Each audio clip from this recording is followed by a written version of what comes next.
Chapter 1. The silence between the lances, the smell of Silverhaven, was a signature written in layers. The first layer, always, was the sea. Salt, rotting seaweed, living water. It was the breath of the crescent-shaped bay, penetrating and constant. The second came from men, sailor sweat, fish oil, coal smoke from the shipyard forges, and the sickly sweetness of exotic fruits rotting in the market crates. The third, more subtle, was the city itself, the wet wood of the docks, the damp limestone of the foundations, and the metallic taste of commerce, gold, silver, and ambition. Cedric breathed this broth as he made his nightly rounds, his body moving with the economical effort of one who knew every uneven cobblestone of the waterfront promenade. He was 19, but his posture and ease of grace so light they seemed silver in the moonlight gave him a greater gravity. His hair pitch black was cut close, practical. Over his shoulders, a light cape of dark gray fabric without insignia.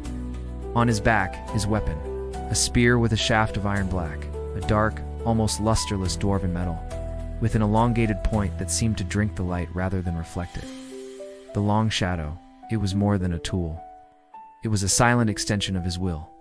He was Cedric, a silver lancer of the Tide Runners Guild, and his operational title was Night Lancer. Not for drama, but for precision. His ability spats vision, which dilated his pupils and sharpened all his senses in the dark. Ghost Step, which made his nocturnal movements absurdly fast and silent. And the core of his style, the shadow of the triple lance, made him not a public square hero, but a problem solver. The kind of problem that arose after sunset, in the alleys between warehouses, or on the docks when the tide was low and smugglers grew bold. Silverhaven, seen from his elevated route on the northern seawall, was a pulsing organism. To his right, in the port ring, the colorful wooden houses red, blue, green crowded like seashells, with yellow lights flickering in the windows. The sound of laughter, singing, and sporadic brawls rose to him, mixed with the clinking of mugs from taverns. Further towards the center on the hill, the stone mansions of the port nobility and guildmasters shone with steady magical lights, observing the bustle from a safe distance. And to his left, the Black Sea dotted with the lanterns of ships anchored in the bay, their masts moving gently against the starry sky like a dormant forest. The Tide Runners Guild was strategically located, neither in the chaos of the port nor in the haughtiness of the hill. A solid 3-story building of local stone, with dark wood details and a large coat of arms above the door and anchor, entwined with a sword and a coin purse. Strength, protection, commerce, Silverhaven's motto. Cedric entered through the back, avoiding the main hall. The smell instantly changed to beeswax, varnished leather, clean sweat, and a slight scent of metal and residual magic. The basement, his destination, was where the guild really worked. It was a spacious area, lit by bluish light globes attached to the ceiling. On one side, the training ground with compacted sand floors and straw targets. On the other, the armory, weapons on racks, armor on stands, and a small forge for emergency repairs. In the center, an area with tables and benches where adventurers planned or rested between missions. Some familiar faces were there. Gareth, a human swordsman as broad as he was tall, sharpened his blade with a hypnotic movement. Lyra, a half-human with a human face and hands. Furry ears and a thick foxtail, studied a scroll with half-closed eyes, her tail twitching nervously. In a corner, smoking a short pipe, was Borin, the dwarf in charge of the armory and much of the hand-to-hand combat training. His eyes, small and piercing like nail-heads, turned upwards as Cedric passed. Cedric, back early. Night too quiet for our black market friends' liking? Maureen spoke with the rough voice typical of his race, mixed with the guttural accent of mountain dwarves. The anonymous one is behaving, or got smarter. Cedric hung up his cape and disentangled the long shadow from his back, placing it on a special stand beside his reserved spot. Routine patrol. Routine is what keeps the walls standing, lad, Borin grumbled, blowing a puff of mossy-smelling smoke. But beware the quiet. In Silverhaven, quiet usually means someone's doing something they don't want us to see. Cedric nodded. It was wisdom he had already internalized. He went to the table where reports were kept to clipboard, with parchment slips held by bronze clips. His night patrol mission, paid for by the harbor chamber, was finished. He crossed off his name with a quill, his handwriting functional and unadorned. The emptiness, then, settled in. It was a comfortable, familiar emptiness. The space between duty done and the next. While Gareth laughed at a joke told by a rookie, and Lyra argued bounty values with a semi-human tax collector, Cedric stood by his spear. His silver eyes scanned the hall, seeing, but not connecting. He wasn't antisocial. He was stoic. Words always seemed a scarce resource to be spent only when necessary. The easy laughter of others, their expansive gestures, the need to fill silence with noise, all of it seemed like a foreign and somewhat exhausting language to him, especially with women.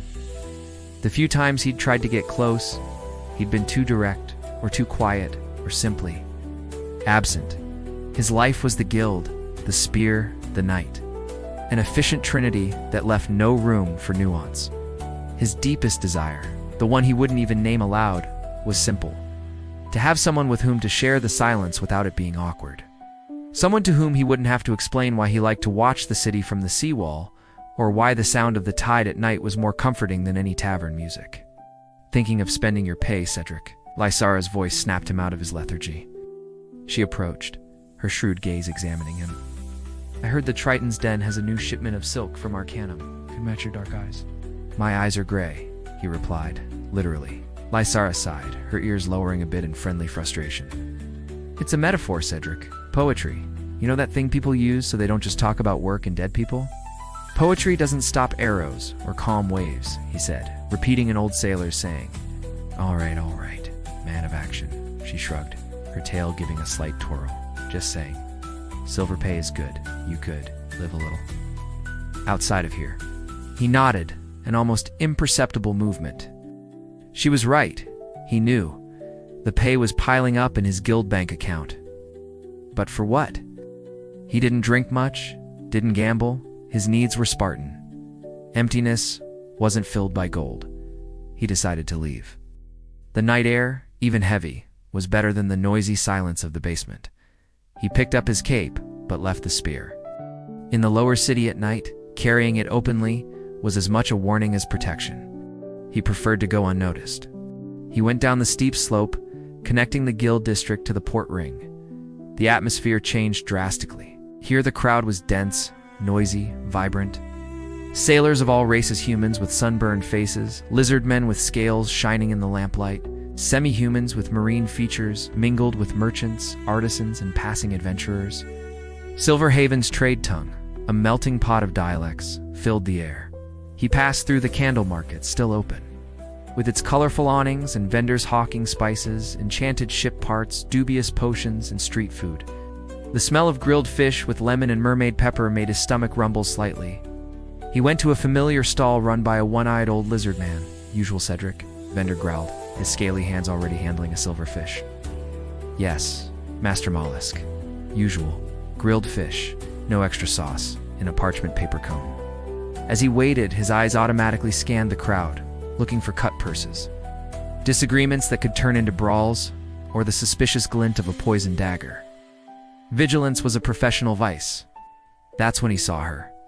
She was a few meters away, in front of a stall selling nautical charts and navigational instruments. It wasn't her beauty that immediately caught his attention, although she was beautiful, in a serene way. Ebony-colored hair, straight and long, tied in a simple braid that fell over one shoulder to her waist, dark skin and jade-colored eyes. Simple clothes, too. A sand-colored linen tunic and practical brown traveler's trousers. She was neither a wealthy merchant nor an experienced sailor. It was her expression. While everyone around moved with purpose, buying, selling, drinking, meeting, she seemed absorbed. She studied a bronze astrolabe on the stall with an intensity that went beyond casual curiosity. Her slender fingers lightly traced the engravings, her lips moving silently as if deciphering runes. There was a profound serenity in her, a calm that seemed to rest upon an abyss of concentration. It was strangely magnetic. And then, the strangeness. Two shady-looking individuals, clearly underworld pickpockets, approached her from behind. One of them, a scrawny human, made a quick gesture towards the side pocket of the simple backpack she carried. The movement was skillful, almost imperceptible. Cedric's instinct fired before thought. He didn't shout, didn't run, he just moved. His ghost step took him through the crowd like a shadow. In 3 fluid steps, he was beside her. His left hand grabbed the pickpocket's wrist, the exact moment the man's fingers touched the fabric of the backpack. "The night is dangerous for distractions," Cedric said, his voice low but cutting through the market buzz. The pickpocket tried to pull away, his eyes wide with surprise and fear. Cedric squeezed a pressure point on the wrist, not enough to break it, but to cause sharp, incapacitating pain. The man yelped and dropped a small leather pouch that wasn't his. The accomplice fled immediately. The girl turned, and then Cedric saw her eyes. They were a deep olive green, almost black in the poor light, but with a strange gleam, as if they reflected light differently. She didn't seem scared of the thief, nor relieved by the intervention. She seemed calculating. Her gaze went from the man writhing in pain to Cedric's face, assessing, processing, in a fraction of a second. Then, her expression dissolved into mild, somewhat misplaced friendliness. "Oh, thank you. I didn't even notice." Her voice was soft, melodious, with an accent he couldn't place. Not from the port nor the human hinterlands. It was neutral, almost studied. "You'd better keep your pack in front," he said, releasing the pickpocket, who staggered back and was lost in the crowd. Cedric picked up the pouch from the ground and handed it to her. She took it, her fingers brushing lightly against his. Her skin was cold. Not autumn night cold, but cold like river stone at the bottom of a cave. Another small strangeness. "You are very kind," she said, and then a smile touched her lips. It was a small smile, but genuine, and for some reason, it did something strange to the normally steady rhythm of Cedric's heartbeat. "I'm Lyra. I'm just passing through, Cedric." He offered no more. His training screamed. Strange accent, selective inattention. Cold reaction to danger. Cold skin. Mighty warning signs, but present. "You're from the guild?" she asked, her gaze falling on the finer texture of his tunic under the cape, an almost invisible sign of adventurer status. "Yes, she seemed to think for a moment. "Then you must know the city very well." "I am looking for a place. The Maritime Atlas." "Is it a bookstore?" "I heard they have detailed maps of the coastal currents." Cedric knew it. It was a specialized, expensive shop, frequented by captains and scholars, not a place a simply dressed traveler would normally go. "It's on Observatory Street. Go up the hill, turn right after the fountain with the Triton statue. It's a green door with a golden compass design. Observatory Street, Triton, green door," she repeated as if memorizing. "Thank you again, you are very helpful." She paused, and then, with a sudden boldness that seemed to surprise her, asked, "Do you like grilled fish?" Cedric looked at the paper cone in his hand, almost forgotten. "It's my dinner." "Smells good," she said, and for the first time, a spark of something that seemed like genuine shyness appeared in her eyes. "The stall smells nice. Maybe I'll try it." She took another step back, the normal social distance re-establishing itself. "Good night, Cedric, and thank you for the help and for the directions." "Be careful, Lyra," he said, and the phrase came out more like an order than a farewell. She nodded, that almost smile returning, then turned and merged with the crowd, walking in the direction he'd indicated, her dark braid swaying gently. Cedric stood still for a long moment, the grilled fish cooling in his hand. Market smell, the shouts, the music, everything seemed to have returned to normal volume. But something had changed. The silent emptiness inside him, that space between tasks, now seemed different. Not filled, but marked. Marked by a pair of olive green eyes that shone strangely, by a soft voice with an unknown accent, and by a simple question about grilled fish. He looked in the direction she had gone, towards the shadows of Observatory Street. Warning signs, small strangenesses, but also an offer of normality, of a conversation that wasn't about missions, bounties, or the dead. Cedric took one last bite of the fish, its taste now ordinary, and began walking back to his guild quarters. For the first time in a long time, the silence in his mind wasn't completely empty. It was occupied by a question. Who was Lyra really? And more unsettling, why did he want to know? Thank you for watching this far. Subscribe to the channel and click like. Please continue watching. Chapter 2. 3 days had passed since their encounter at the market. For Cedric, with his silver eyes and black hair, these were days of unwavering routine, daytime patrols on the trading docks, a report on potion smuggling in the shipyard district solved with quiet efficiency, and nighttime training in the guild's basement, where he practiced the fluid movements of the triple spear shadow until his muscles burned, and his mind emptied of everything except concentration. But the routine now had a different background noise. The memory of those olive green eyes, dark skin, black hair with its black braid reaching her waist, and Lyra's soft voice insisted on returning in moments of silence. He found himself more than once looking at Observatory Street during his rounds, or observing the crowd at the candle market, hoping or perhaps apprehensively to see her again. The warning signs that his adventurous instinct had registered were still there, latent. But they were overshadowed by something simpler, the memory of having had a normal conversation, however brief, with someone who seemed interested, not in his title, nor in his skills, but in him, as the person who gave information and ate grilled fish. It was on the fourth day, late in the afternoon, that fate or perhaps something more intentional intervened. He was in Portal Square, a wide cobblestone space where inland caravans met port carts. The sun was beginning to set, tinging the stone facades of the minor guilds with shades of orange and pink. Cedric was checking the seal on a shipment of Valiant steel for the Blacksmith's Guild when he saw her. Lyra was sitting on the steps of the central fountain, the same one he'd mentioned in his directions. This time, she seemed less absorbed and more lost. There was a map unfolded on her lap, but her eyes weren't on it. They were fixed on the ground, and her shoulders, normally so straight, had a slight slump. She seemed tired, or perhaps discouraged. Cedric hesitated for a second. Social protocol was marshy territory for him. But something moved him, perhaps the same instinct that made him intervene when he saw injustice, only now applied to a different kind of vulnerability. He approached, his steps deliberately audible on the cobblestones, so as not to startle her. "Is the map challenging you?"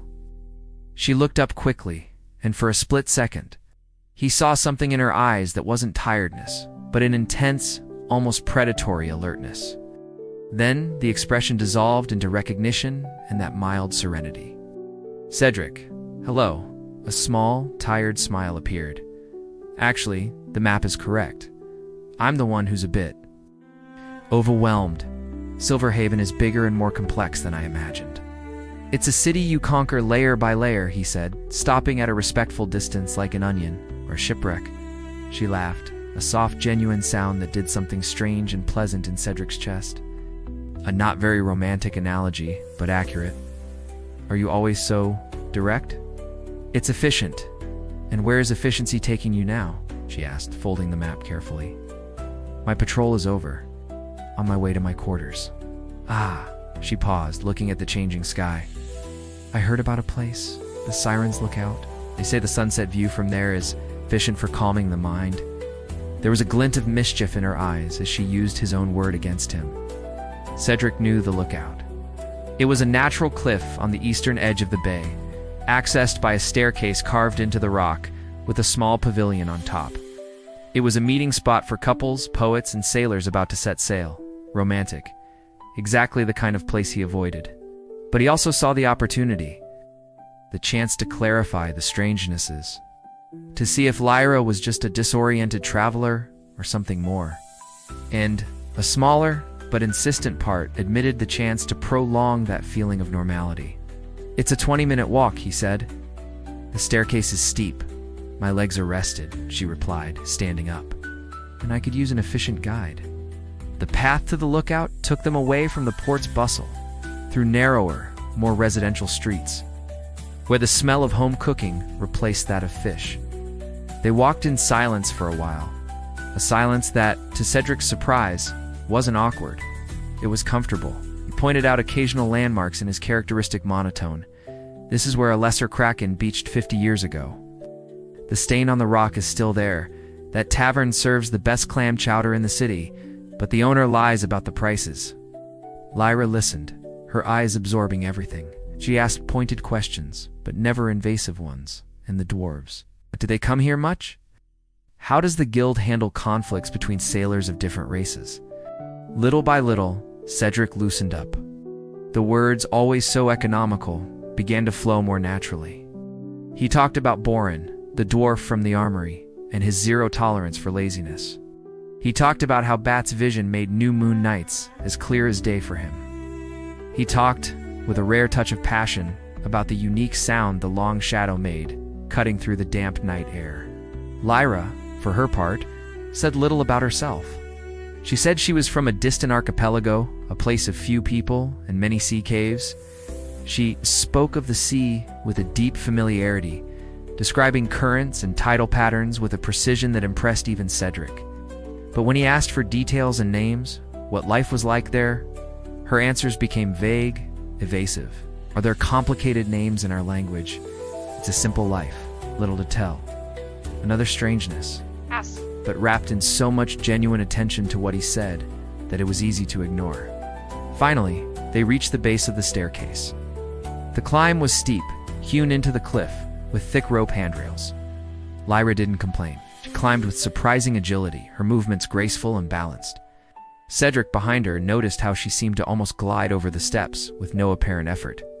Trained, he thought, but in what?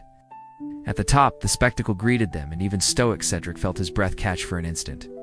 The Siren's lookout was a smooth stone platform, sheltered by a white wooden pavilion with blue awnings. Ahead, the world opened up.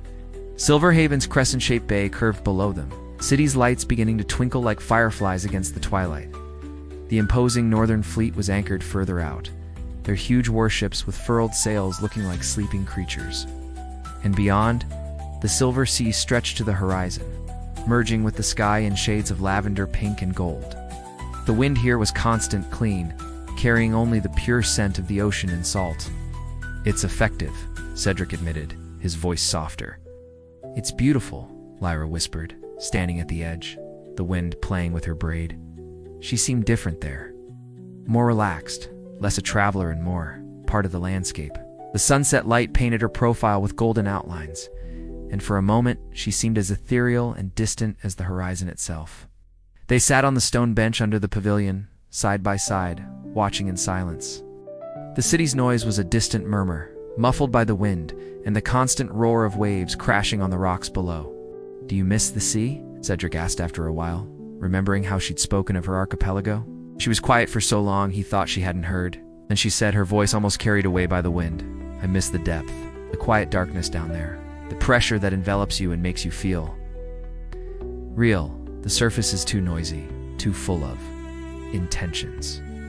It was a strange answer, melancholic, profound in a way that didn't fit the image of the somewhat lost young woman.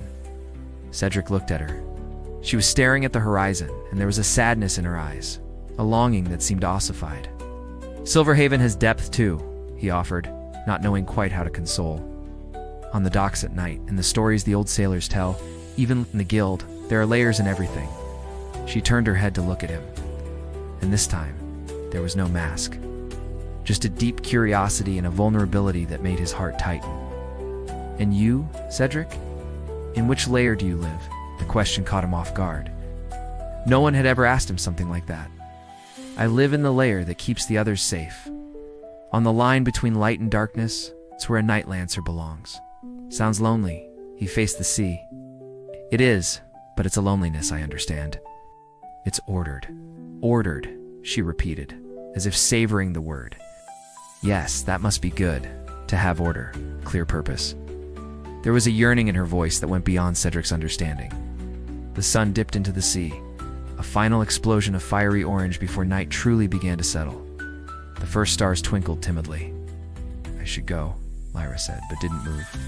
"The staircase is dangerous in the dark. I'll walk with you." The offer came out before he could think. She looked at him, and in the growing gloom, her olive green eyes seemed to glow with a faint light of their own. "Are you always so protective?" "It's my job." "And this?" I asked, a vague gesture between them. "Is this also work?" Cedric had no answer. The night's chill was beginning to rise from the stone, but where their arms almost touched on the bench, he could feel the different cold emanating from her. The strangeness was there, palpable now. But along with it, There was something stronger, a connection, fragile, newborn, but real. He had felt his loneliness echo in hers, even if the reasons were a mystery. "No," he finally admitted, the word coming out like a confession. "This isn't work." A genuine smile, the broadest he'd seen on her, lit up Lyra's face. It was like seeing the sun rise at night. "Then thank you." The descent was made in silence, but it was a charged silence. Cedric went first, lighting the way with a small light stone he carried for emergencies. Lyra followed closely.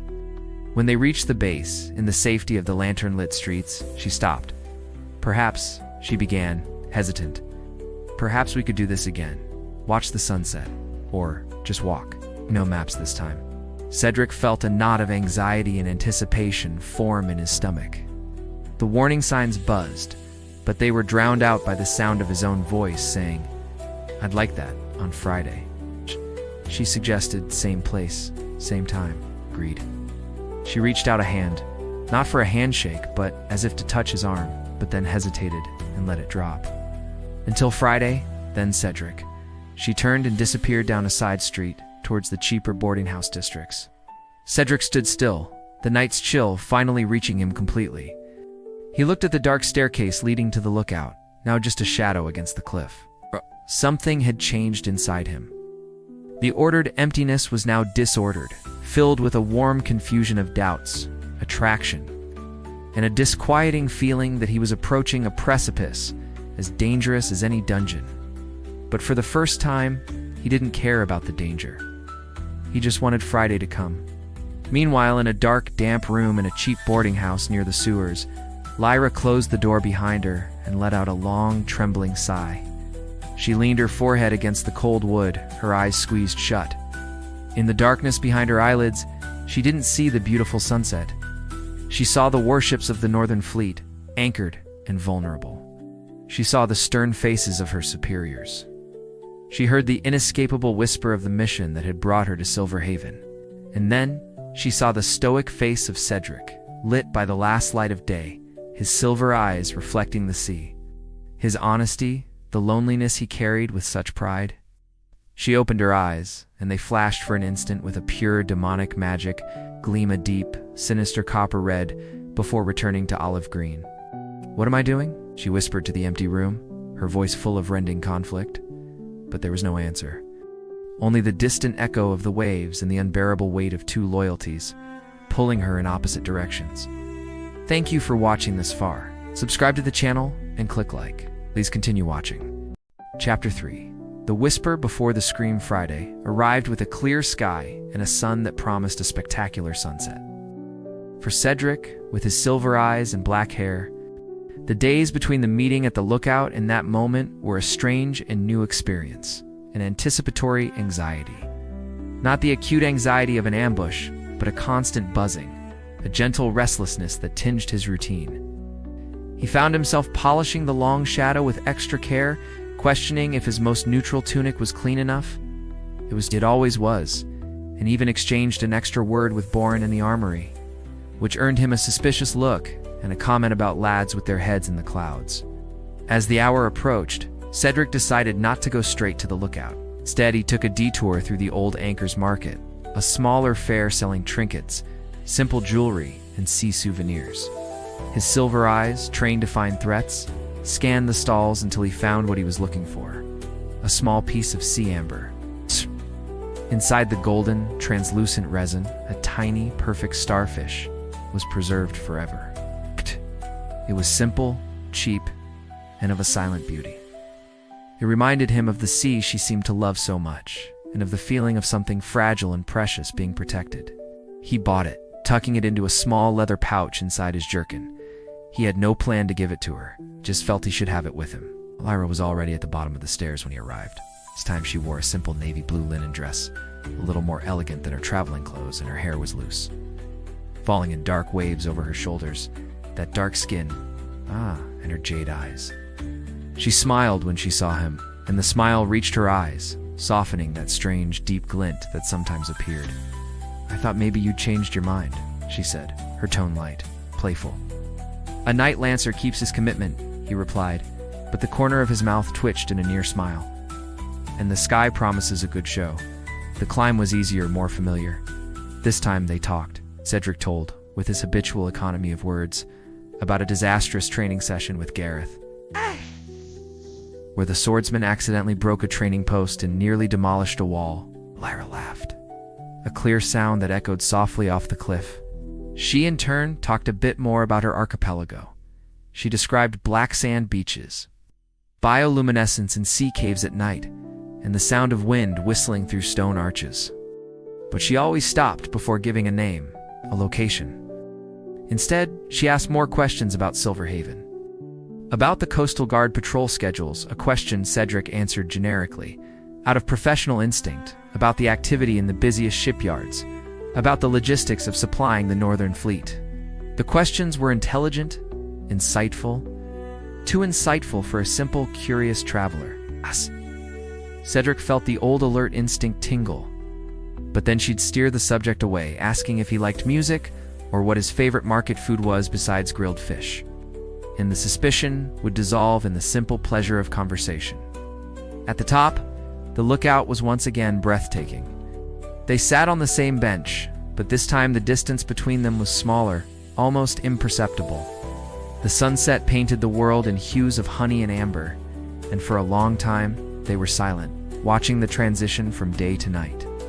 "It's strange," Lyra murmured, her voice almost a whisper against the wind. "Anywhere else, darkness means danger, fear.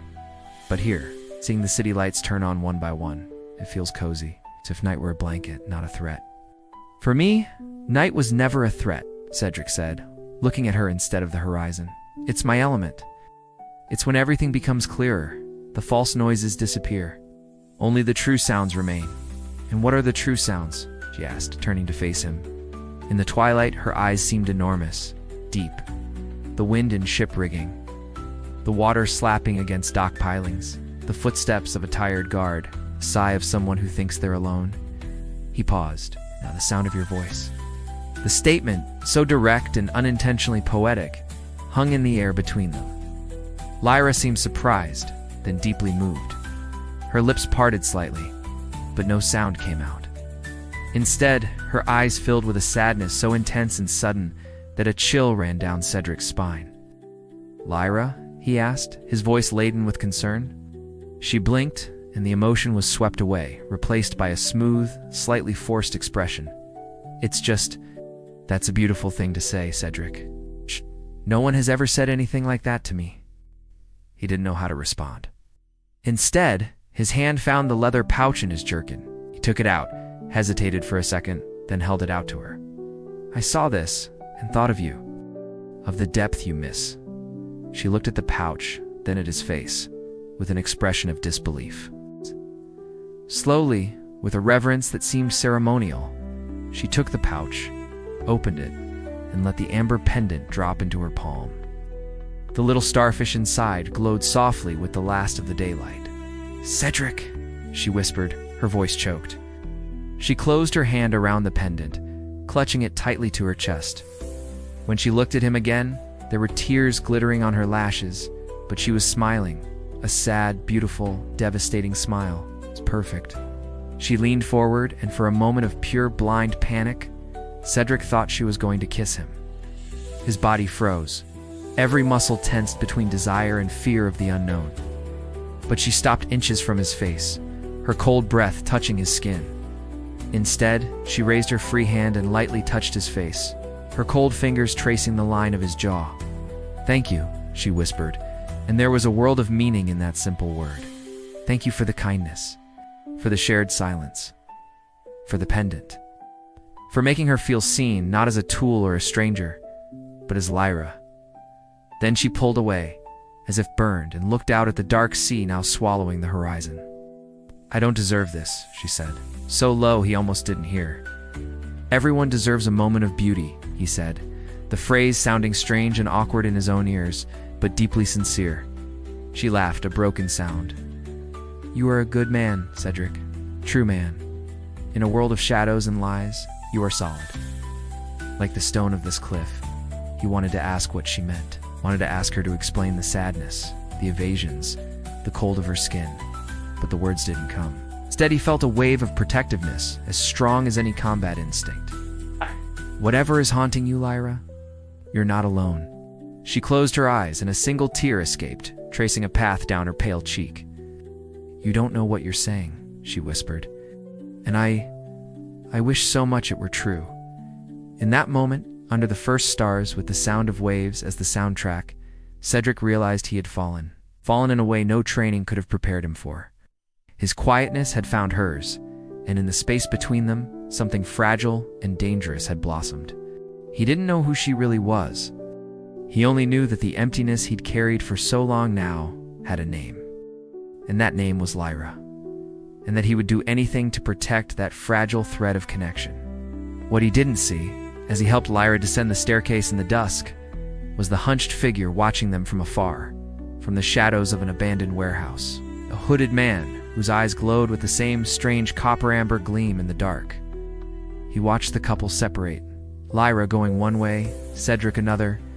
The man smiled, a smile that held nothing human, and whispered into the night in a guttural, ancient tongue, "The bait has been taken, the hook is set. It is time to pull the line."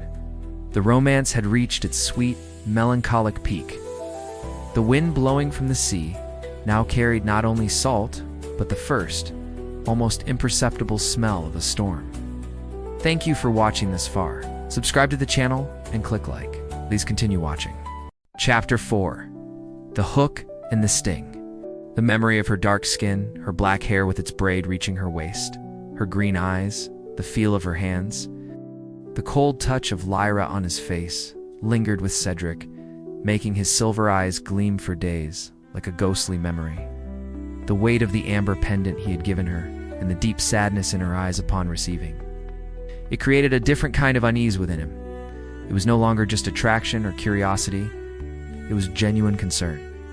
Something was wrong, very wrong. The signs he had ignored, the cold skin, the excessive knowledge, the incisive questions, the evasiveness now clustered in his mind, forming a dark and incomplete pattern.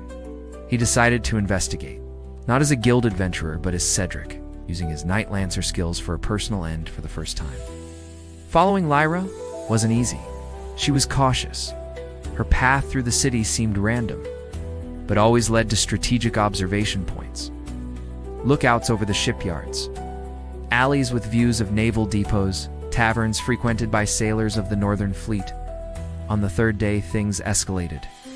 He followed her to an area of semi-abandoned warehouses near the border of the underbelly. The air there was heavier, smelling of stagnant water, rancid oil, and rotten secrets. Lyra seemed tense, her steps quick and silent. She entered a warehouse with its door slightly ajar. Cedric waited outside, blending into the deep shadow of a stack of barrels. His bat's vision adjusted to the dark interior. He saw her meet with a hooded figure. The conversation was low, but the body language was clear. The hooded one was superior, agitated at one point. The hooded one grabbed her arm roughly, fingers digging into her flesh with inhuman strength. Cedric saw Lyra stiffen, and then, for a split second, the hooded one's eyes flashed under the hood with a gleam of copper-amber light, a glow that seemed to suck in the surrounding light rather than emit it. Demon. The word echoed in his mind like the tolling of a funeral bell. The pieces fit together with a horrible precision. Inside, the argument grew more heated. The hooded one made a sharp gesture towards a table covered in maps.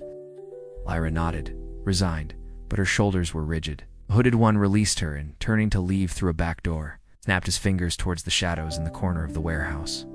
From the darkness, 4 figures emerged, not demons, but hardened-looking humans and semi-humans with battered leather armor and the empty eyes of experienced mercenaries. One, a boar-type semi-human, had curved tusks protruding from his snout and held a battle axe carved with strength runes. A second, a bald man with a scar cutting his lip and a sparse beard, had 2 curved daggers in his hands. The third was a skinny, jumpy crossbowman with a light crossbow, and the fourth, a burly woman with an iron flail. Local muscle, Cedric thought, his training analyzing the scene. The demon leads, but hires Silverhaven talent for the dirty work to avoid drawing attention. The hooded one disappeared through the back door. Lyra stood for a moment, alone with the 4 thugs. before turning to leave through the front, her face a mask of inner conflict. Cedric, his hair falling over his silver eyes, didn't think. Driven by a storm of emotions, betrayal, worry, a desperate need for answers, he stepped out of the shadows and blocked the front door, his body filling the opening. Lyra, with her dark skin, braid, and desperate green eyes, was a mask of pure terror that turned into icy shock. "Cedric, what are you? Who are you?" His voice came out harsh, sharp as his spear's edge. "What are you, Lyra?" The four mercenaries reacted instantly, fanning out with the synchronicity of those who've worked together. Weapons were drawn with a sinister sound of metal against leather. "Stop lying." Fury broke through his stoic control, a rare, hot anger. "I saw the gleam in that hooded one's eyes. He's a demon. You work for him." All the blood seemed to drain from Lyra's face.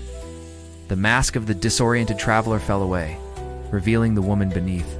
Older, wearier, infinitely more dangerous. "You shouldn't have come here," she whispered, her voice now flat, deadly, devoid of any of the soft melodies from the lookout. "You shouldn't have gotten involved." Involved? He took a step forward, ignoring the mercenaries. Was it all a farce? The lookout? The questions? The word pendant stuck in his throat. Lyra's mask cracked for a second. A genuine, profound pain showed through. Not all of it. The pendant wasn't. The silence wasn't either. The lead mercenary, the scarred bald man, laughed disdainfully, a raspy sound. "Personal problem. Girly. Mother won't like snoopers." Or idle chatter. He jerked his head in a signal. "Clean up the mess." Quietly. "Stay away from him," Lyra said, turning to face them, her tone making it clear it was an order, not a request. Her posture shifted subtly.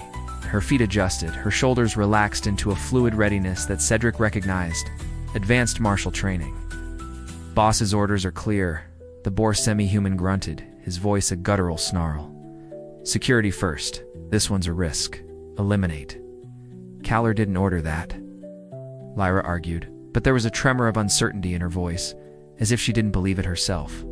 "Caller isn't here," the woman with the flail spat, "and we're paid to think fast and clean up the mess."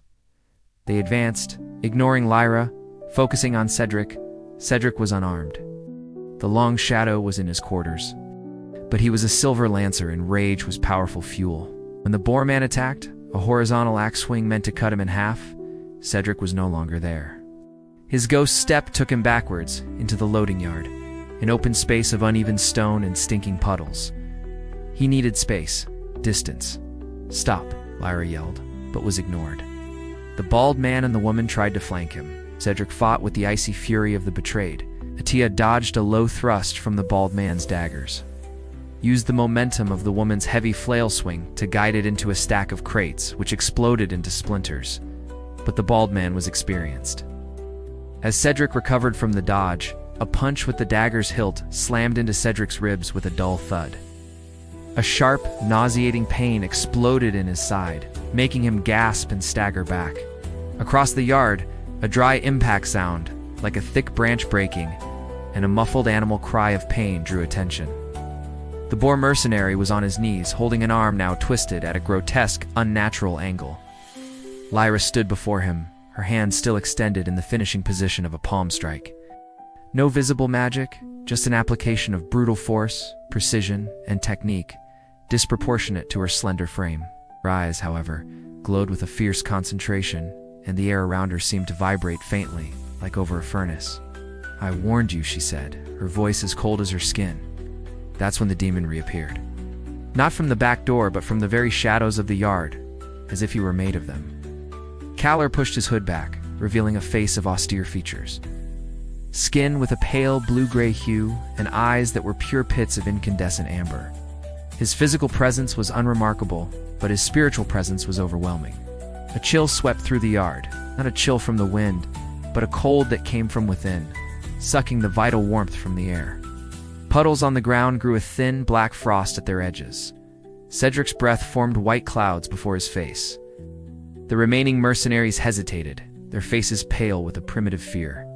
"Idiots," Kalor roared, his voice not a bellow, but a deep hiss that seemed to tear the very air, making ears ache.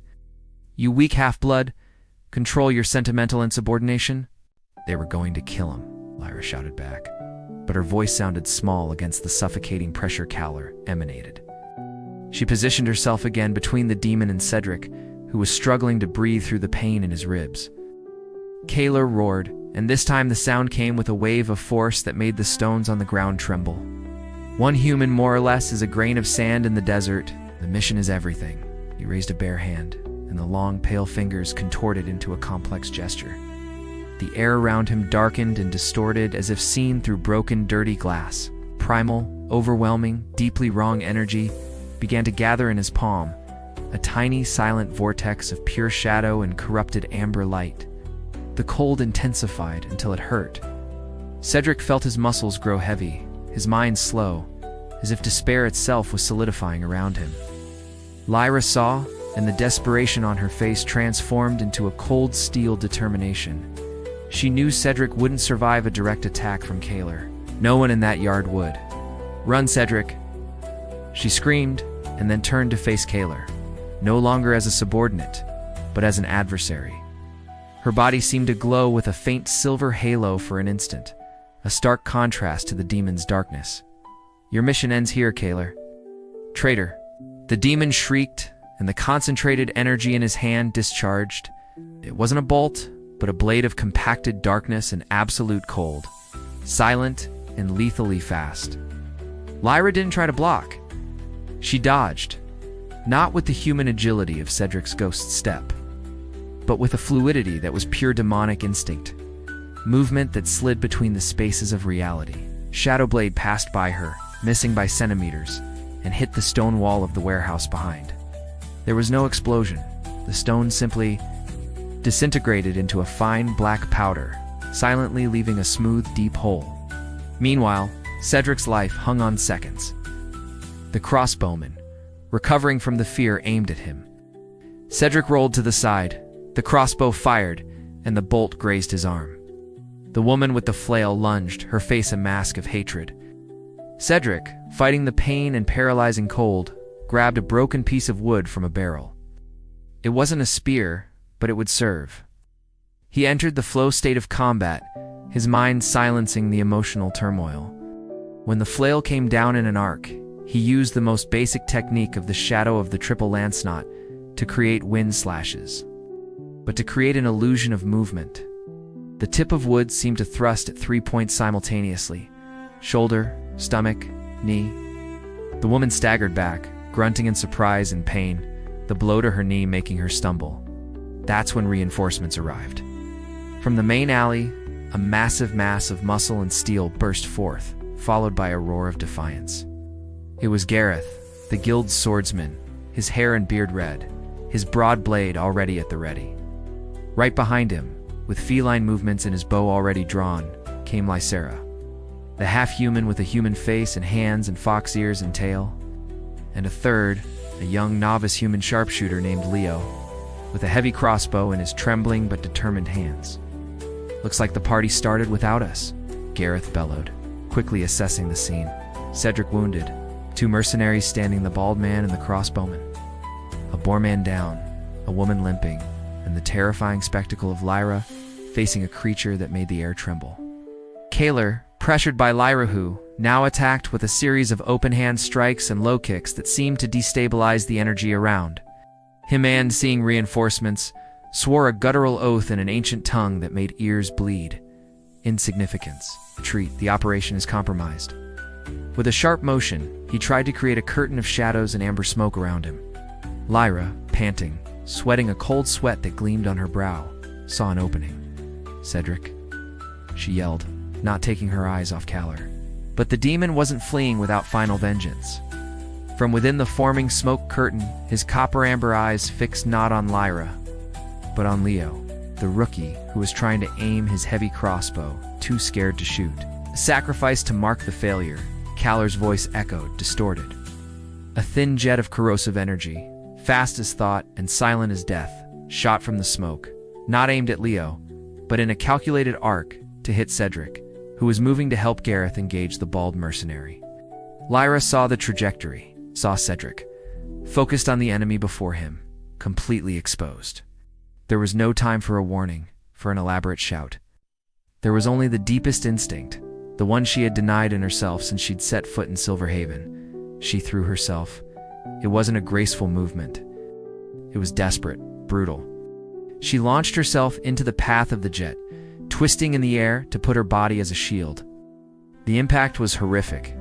A sound of sizzling, burning flesh, and a muffled metallic crack, as if metal bones were breaking.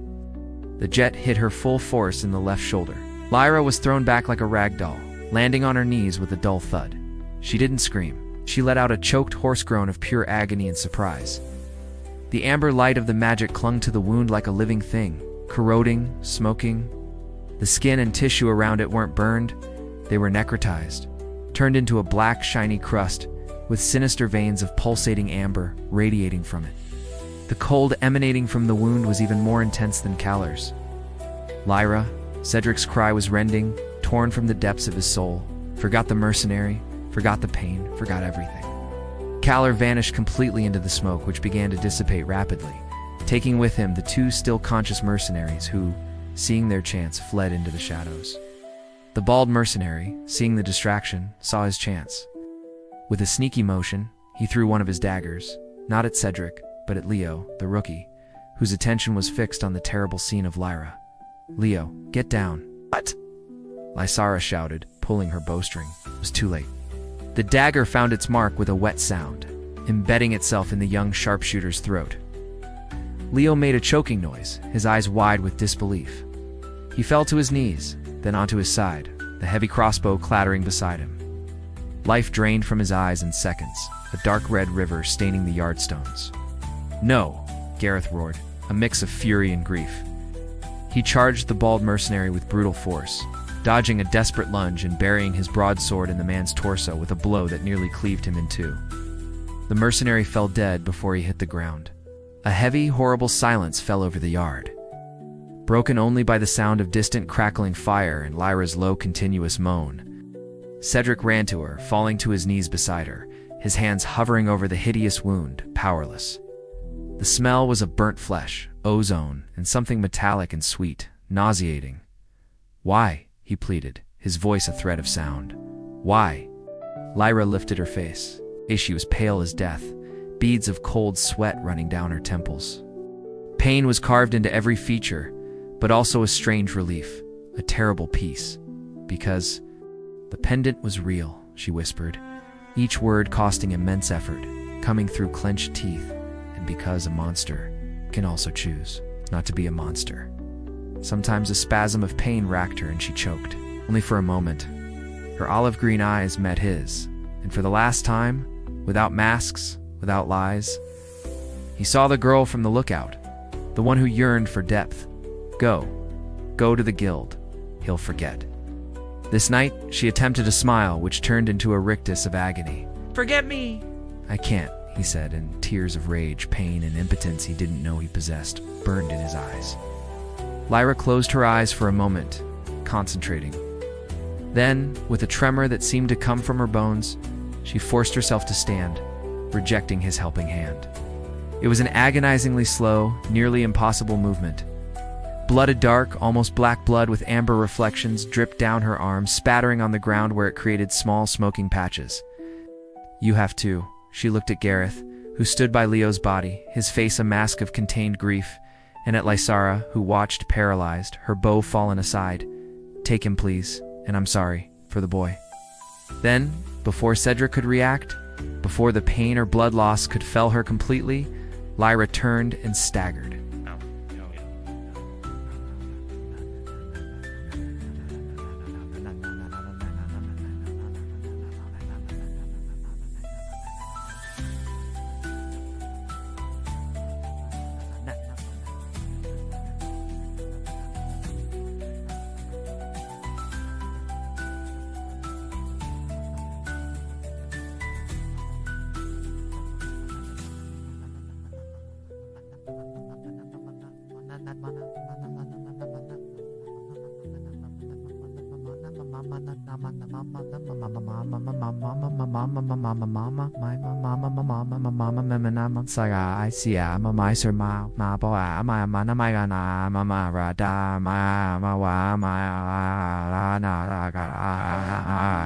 She just walked, dragging her feet, each step a victory over the destruction consuming her body, towards the deeper shadows leading to the heart of the underbelly. The Triton's den. She disappeared into the darkness of an alley, her trembling silhouette swallowed by the gloom.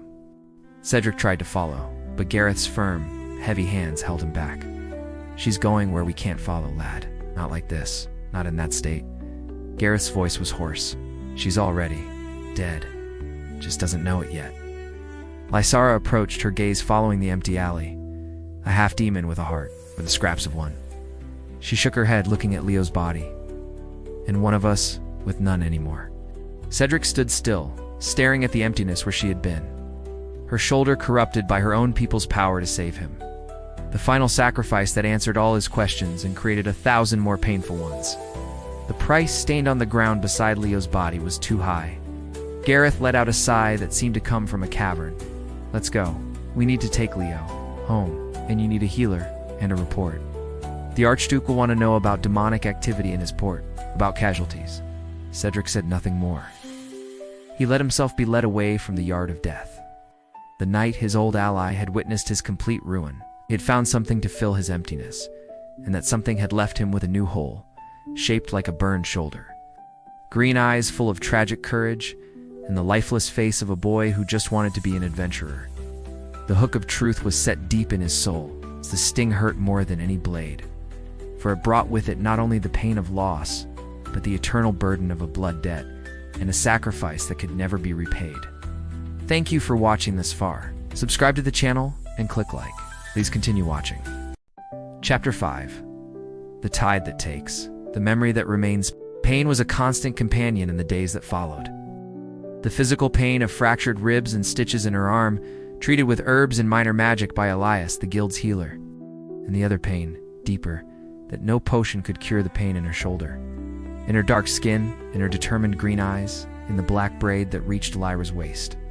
Seen in her eyes, an instant before she disappeared into the darkness. The report to the guild, and by extension to the Council of Tides, was an ordeal. Cedric, with his silver eyes and black hair, his black spear gleaming like a moonlit night. His monotone voice, even flatter than usual, described the events, omitting only the depth of his connection to Lyra. He focused on the facts. A demonic infiltration led by an agent named Kalor, using local mercenaries. The presence and subsequent defection of a half-breed agent. The confirmation that the port and the Northern Fleet's plans were the target. Gareth, with his tall stature, physical strength, and red hair and beard, and Lyra, a half-human with a human face and hands and fox ears and tail, corroborated the story, and their presence freed Cedric from further troublesome suspicions. The reaction was one of widespread alarm. Trolls were reinforced, especially around the shipyard docks and access to nautical charts. The name Kalor was added to the guild's list of known threats, with a considerable reward for information. As for Lyra, the consensus was compromised agent, likely eliminated by her former allies.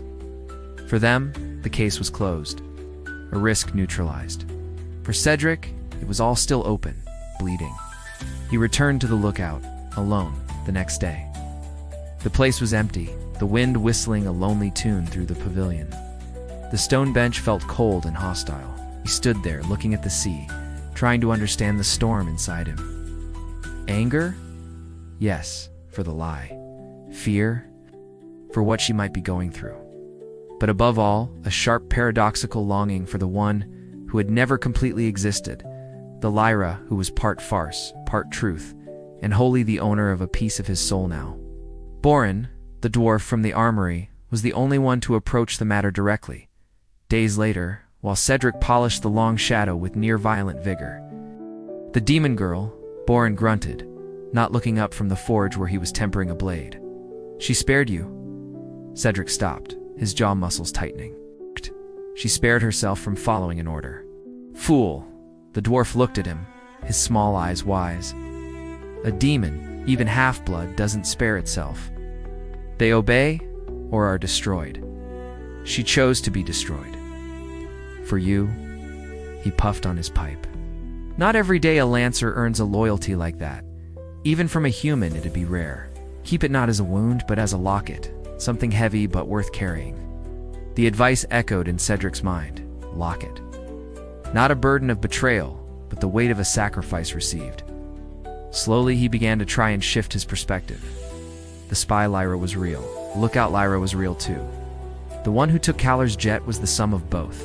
He couldn't forgive one and hate the other. I had to accept or reject the whole. Forgiveness didn't come in a grand moment. It came in silences. When he picked up his plate of grilled fish, and for an instant, expected to hear a soft voice behind him. When he patrolled the rooftops at night, and his eyes automatically searched for a graceful silhouette watching the docks, her absence became part of his new internal landscape, and with time, the sharp pain turned into a dull ache, an emotional scar. He didn't try to look for her in the underbelly. He knew it would be suicide, and worse, could expose her even more if, by some miracle, she was still alive. Silverhaven was big, and the Triton's den bigger still. She had chosen that labyrinth as her exile. He would respect that choice. 2 weeks later, on a new moon night when his bat's vision was sharpest, he received a sign. Returning to his small room in the guild annex, he found an object on his bed, carefully placed on the pillow. No one was there. The window was closed, but not locked. Professional work. It was the sea amber pendant. The little starfish inside was still intact, but the leather cord that held it had been replaced by a thin, strong thread of a dark, silky material he didn't recognize, perhaps moon spider elf silk, or something worse. The pendant was clean, but as he held it, he felt nothing. No trace of magic, no aura. It was completely inert, as if it had been washed in some substance that erased any trace of its wearer, and there was no message. No scrawled word, no symbol. Just the pendant, returned. It was a gesture of profound finality. She was giving back the symbol of fragile beauty, severing the last link. Or perhaps ensuring he couldn't be traced back to her through it. Final act of protection. Cedric held the pendant in his palm for a long time, feeling its insignificant weight and its colossal meaning. Then, with a decisive motion, he put it back into the small leather pouch and tucked it inside his jerkin, in the same pocket as before. Not as a painful memento, but as the locket Boren had mentioned. The next night, he made one last pilgrimage. Not to the lookout, but to the edge of the commercial docks, near where the underbelly began.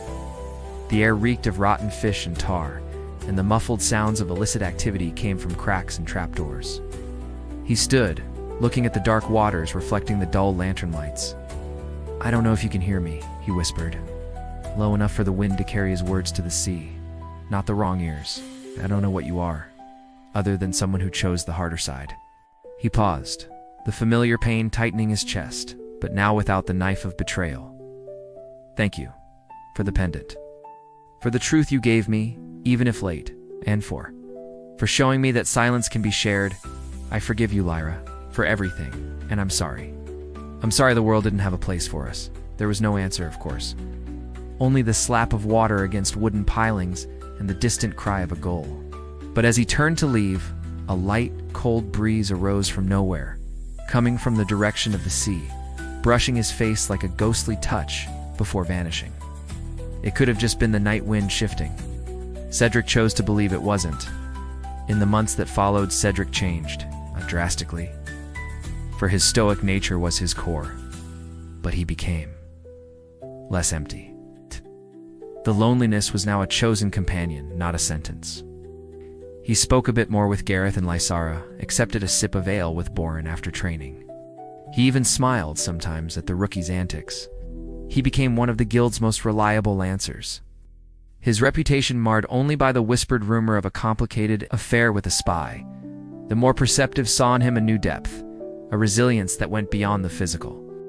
He never looked for Lyra again, but always, while patrolling the fringes of the underbelly or seeing an unknown boat arriving under the cloak of night, his silver eyes would search for an instant for a face with olive green eyes and a sad serenity. And on very quiet nights, when the sound of waves was the only noise, he would take the amber pendant from its pouch and hold it up to the moonlight or a candle. The little golden star seemed to glow softly, preserved in its perfect bubble of time. She had left, taken by the tide of her conflicted fate. He had stayed anchored in his duty, but now with a different weight on his chest. The impossible romance between the Night Lancer and the half-demon of Silverhaven had ended without a kiss, without promises, without a future. It had ended with an act of sacrifice, a returned pendant, a forgiveness whispered to the wind. But it had also ended with a scar that wasn't just a wound, but a mark of something real that had happened. In that world of shadows and lies, for a brief and painful instant, two lonelinesses had met and recognized each other. And for Cedric, who had always lived on the line between light and darkness, that had been enough to transform him. He would never be the same again. Perhaps, somewhere in the depths of the underbelly, or beyond the sea, under a different sky, Lyra carried her own scar, the memory of a man who had given her a pendant, and a pendant, without knowing it, had shown her that even a monster could yearn for the light, and that a moment of truth was worth an eternity of lies. The tide continued to rise and fall in Silverhaven. The city, vibrant and relentless, moved on. But in two hearts, on opposite sides of a line the world had drawn, an echo remained, the sweet, agonizing whisper of a what if. What if the world were different? What if? And that what if, like the amber pendant, would remain forever, perfect, untouched, and infinitely sad, tucked away in the heart's depths, safe from the current of time.